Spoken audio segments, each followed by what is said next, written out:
It's always been very difficult for me to sit in circles of complainers, those that are complaining about their job, complaining about someone in their life, complaining about the price of food, gas, and everything else. Complain, complain, complain. So I sit back and I just listen. I want to know the root of the value they're putting in to that complaint. The root of the value, because it's coming from somewhere. There's somebody very close to my family that does nothing but complain. You ask her about something very positive that's taking place, she'll share it with you, and it'll be followed by a brand new complaint. How do we find the happiness button? Does it exist? Can we get on Amazon? Does Walmart sell it? Is it the front of the store or the back of the store? Maybe the frozen section.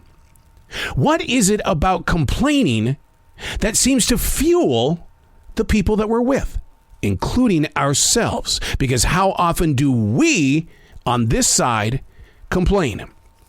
And is it a real complaint or just an observation? Hey, it's Arrow. This is The Daily Mess, a chronological walk through an everyday world. I am a daily writer. I like to sit beneath the brush of the trees like a silent wolf and just watch, to listen, to experience, to see if we can locate newer paths of discovery. Because isn't that what life is all about? It's all out there. We choose by complaint or just a choice to not want to listen or look.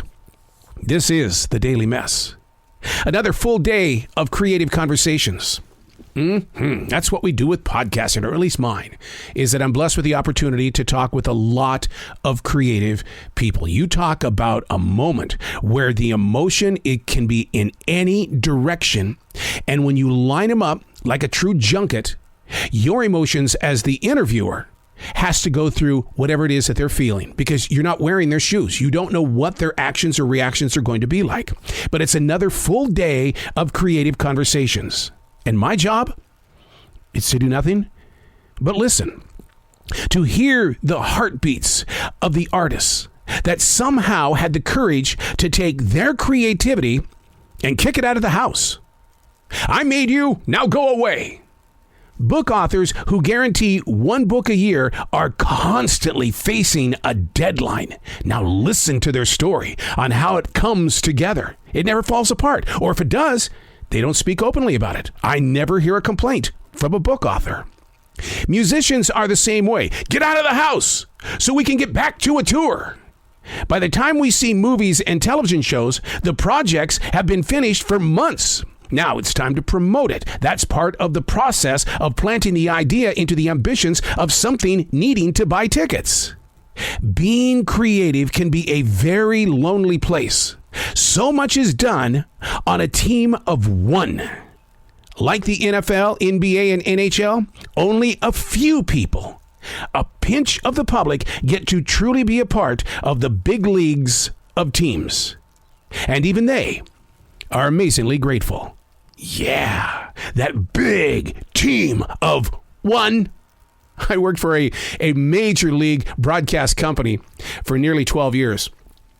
And the department that I held was the production department. I was in charge of the creativity of bringing advertisers to listeners.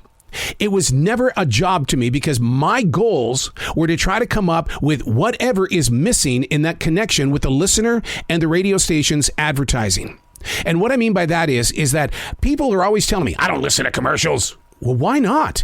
You talk about one of the greatest educational tools that's out there. They're giving you information on how to make your life better and greater. Why wouldn't you want to listen to the commercials? Well, they have nothing to do with me. Oh, well, now as the writer and the producer of commercials, that's what I wanted to do. I wanted to make these commercials about not only the client, but about those that are receiving it, those that are listening.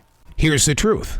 I was only a team of one. I had other talent who would voice commercials, but to do it at the level that I was trying to achieve, I was on a team of one. And it was such an amazing journey to be able to create at levels that actually earned me an awards nomination, which gave me the chance to go to New York City, to feel the atmosphere, to be with other creative people. And sometimes I think that's what complaining is all about. People feel, well, this is what I wanted, but it didn't happen the way I needed it to happen.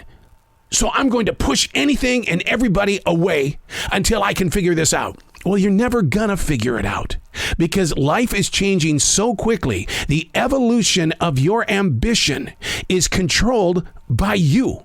And if the complaining is creating a negative spot where you feel like, well, I've got a voice now because I can complain. I was in a conversation yesterday and we spoke about the opportunity that I was not going to get. And that was, I am not going to be a turkey person, nor was I going to grow up to be an angry old man. A turkey person is somebody who leads people without really being who it is that they say that they are. But he or she leads people into areas that kind of messes things up a little bit for others. Sometimes it works, sometimes it doesn't. But it's a turkey person. It's not a normal person. It's somebody who has this vision and they find followers. And sometimes it just doesn't work out. And I told him, I said, look, dude, coach, I'm not going to be a turkey person. Nor am I going to be a grumpy, old, angry man. It's a choice. And I invite you, if you are experiencing these cranky moments, the choice is, who am I affecting? You already know how you feel, but who am I affecting? That can change the ball game. I'm Arrow, and that's the Daily Mess.